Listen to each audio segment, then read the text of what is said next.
This case is wild.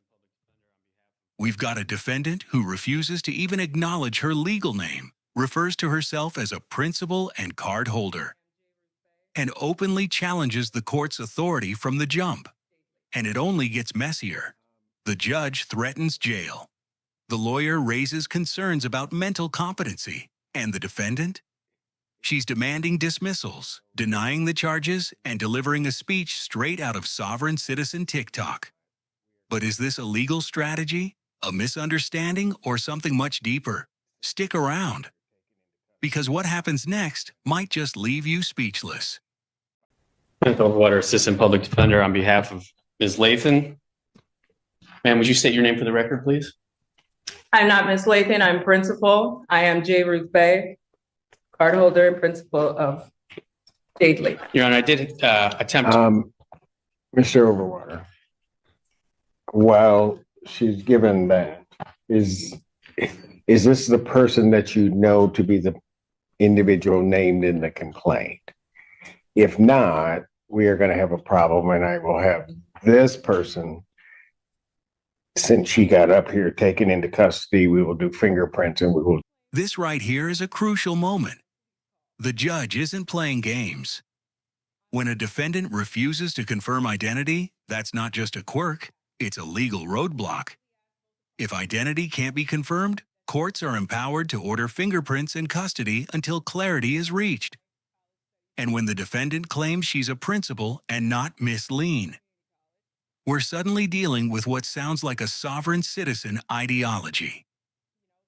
A fringe movement that denies legal names and court jurisdiction. Judges know this tactic, and they shut it down fast. Notice how the defense attorney immediately pivots to competency. That's not a coincidence.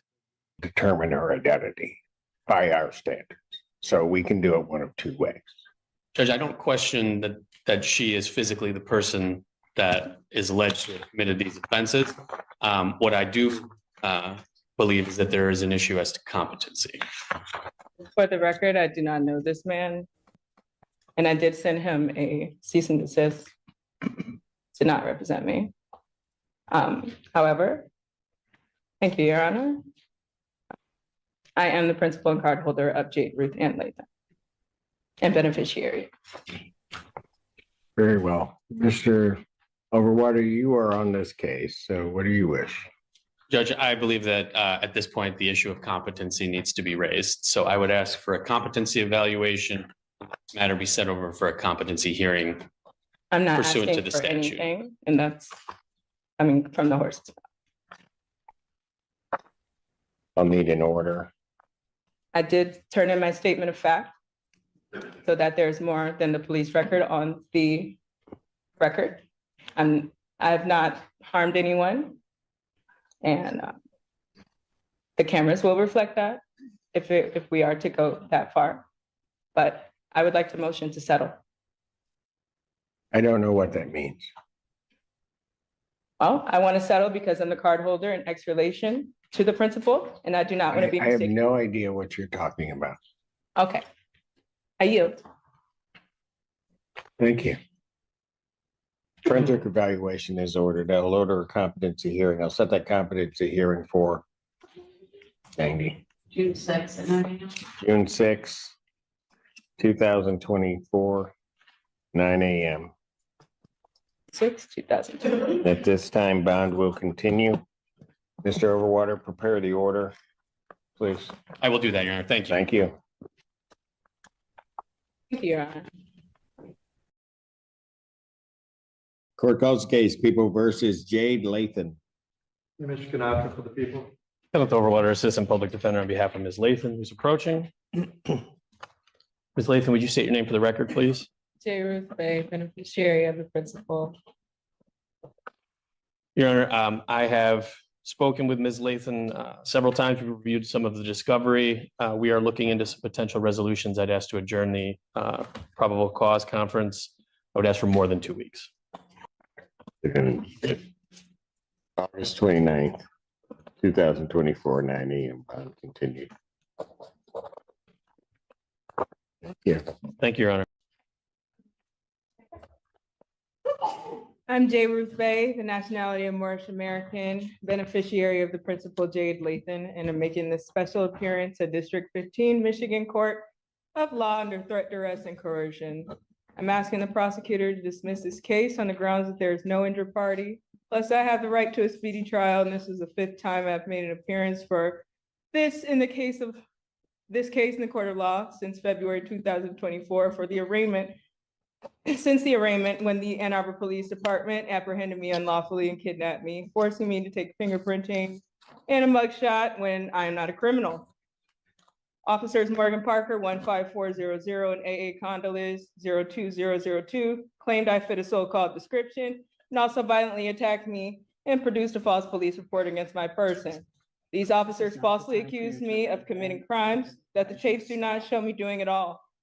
These tapes do not show me doing at all any of the things that I'm being accused of, as I've never harmed another person in my life and certainly not an officer of the law.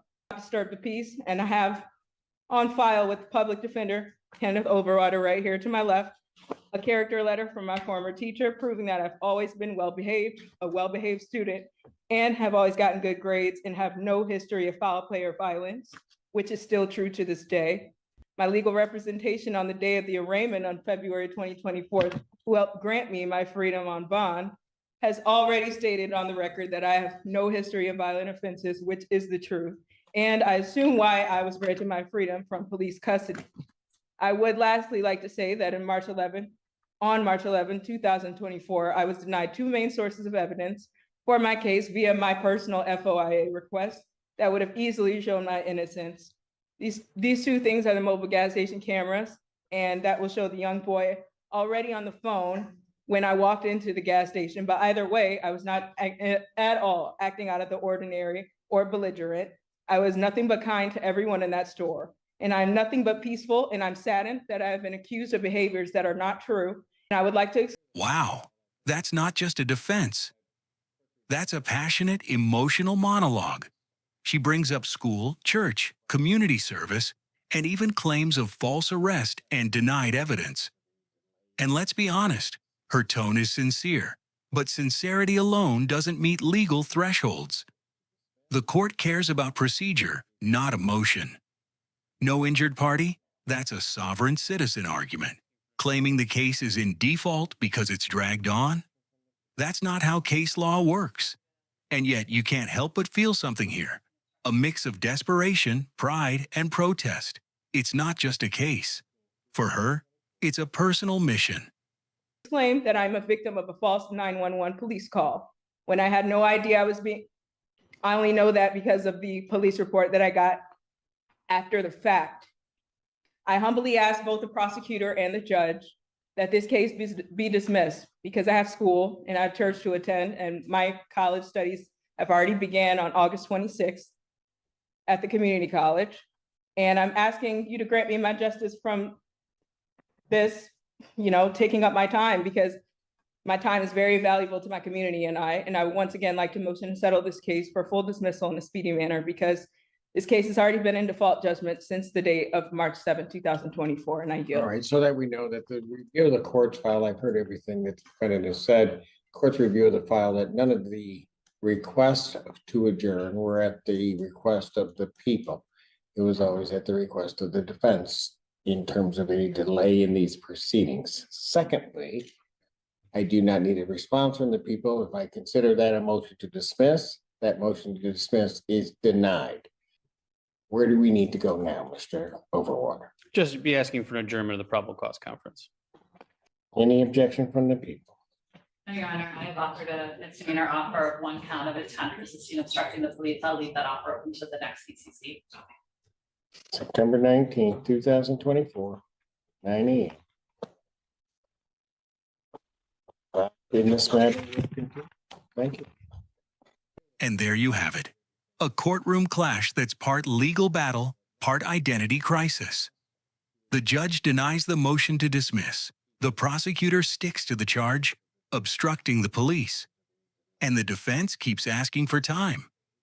But under all of it is a deeper question. How do courts handle defendants who reject the very system they're standing in?